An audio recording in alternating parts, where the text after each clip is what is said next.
தாலிக்கு தங்க திட்டம் அதிமுக ஆட்சியில கொண்டு வந்தோம். திராவிட முன்னேற்ற கழக ஆட்சியில அதை கைவிட்டுட்டாங்க. இன்னைக்கு அனைத்து இந்திய அண்ணா திராவிட முன்னேற்ற கழக ஆட்சி இருக்கின்ற பொழுது 12 லட்சத்தில் 12 லட்சம் ஏழை குடும்பத்தை வாழ வைத்த அரசாங்கம் அதிமுக அரசாங்கம்.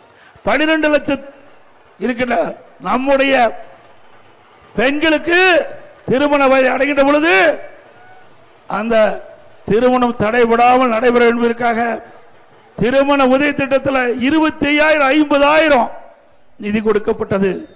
தாலிக்கு தங்கம் ஒரு சவரன் இன்னைக்கு 80,000 ரூபாய். பத்திரிகையில் ஒரு சவரன் 80,000 ரூபாய். அப்படி ஏழைகளுக்காக கொண்டு வரப்பட்ட திட்டம் திருமண உதவி திட்டம், தாலிக்கு தங்கம் திட்டம். அந்த திட்டத்தை திரு ஸ்டாலின் மாடல் அரசாங்கம் ரத்து பண்ணி இருக்குது.